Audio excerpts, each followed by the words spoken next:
Terima kasih Anda masih bersama kami, Saudara. Bawaslu Lombok Barat ingatkan parpol tidak melibatkan anak-anak dalam setiap proses politik kampanye karena dinilai rawan dieksploitasi untuk kepentingan tertentu. Bawaslu Lombok Barat atensi partai politik dan bacalek yang turut melibatkan anak dalam proses pendaftaran ke KPU belum lama ini.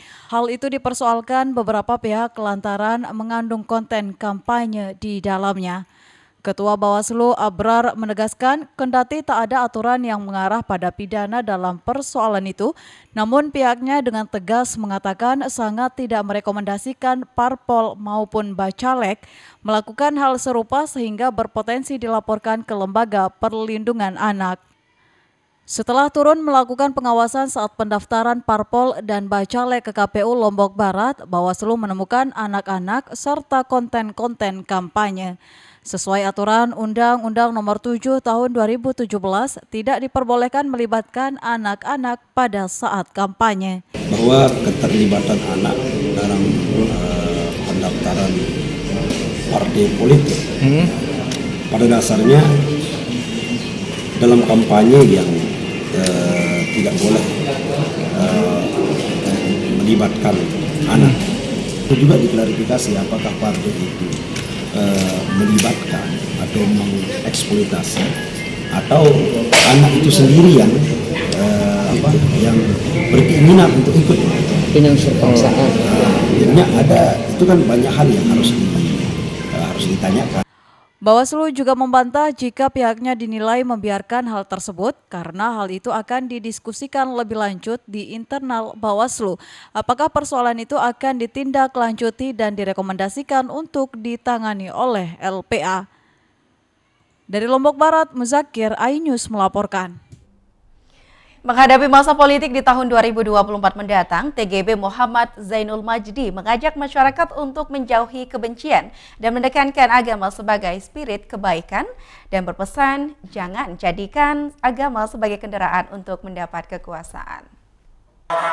Tuan Guru Bajang M. Zainul Majdi berpesan agar bangsa Indonesia menyiapkan diri untuk menghadapi masa politik di tahun 2024 nanti.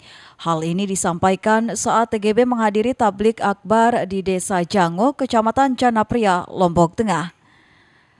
TGB mengajak masyarakat agar menjalani demokrasi dengan bijak dan menjauhi rasa kebencian, salah satunya antar para calon yang nantinya akan berkompetisi.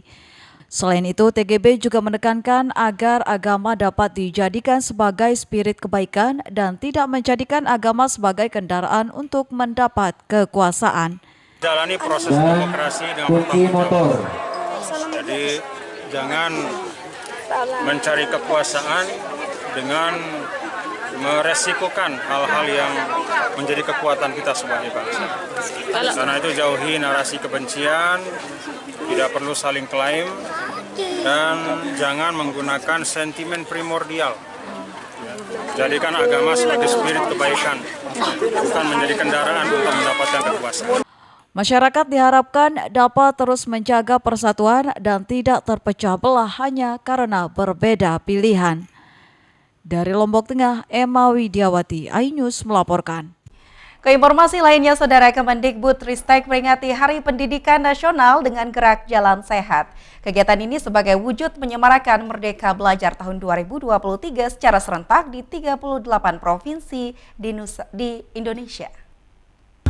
Lebih dari 2.000 insan pendidikan memeriahkan gerak Jalan Sehat menyemarakan Bulan Merdeka Belajar tahun 2023. Kepala Balai Penjamin Mutu Pendidikan Provinsi NTB, Muhammad Irfan menjelaskan, kegiatan ini sebagai wujud menyemarakan Merdeka Belajar tahun 2023 secara serentak di 38 provinsi di Indonesia. Kegiatan ini dimaksudkan adalah untuk mensosialisasikan dan menyampaikan kepada masyarakat bahwa ke masyarakat tentang program Merdeka Belajar yang dilaksanakan, yang dilakukan oleh Kementerian Pendidikan, Riset dan Teknologi, dalam hal ini oleh Mas Menteri Nadiem Makarim. Kebijakan Merdeka Belajar bisa diimplementasikan di seluruh sektor pendidikan dan pemerintah daerah yang ada di Provinsi NTB. Dari Mataram, Romi Ardi, iNews melaporkan. Ya, saudara, informasi lainnya akan kami hadirkan untuk Anda setelah pesan-pesan berikut ini.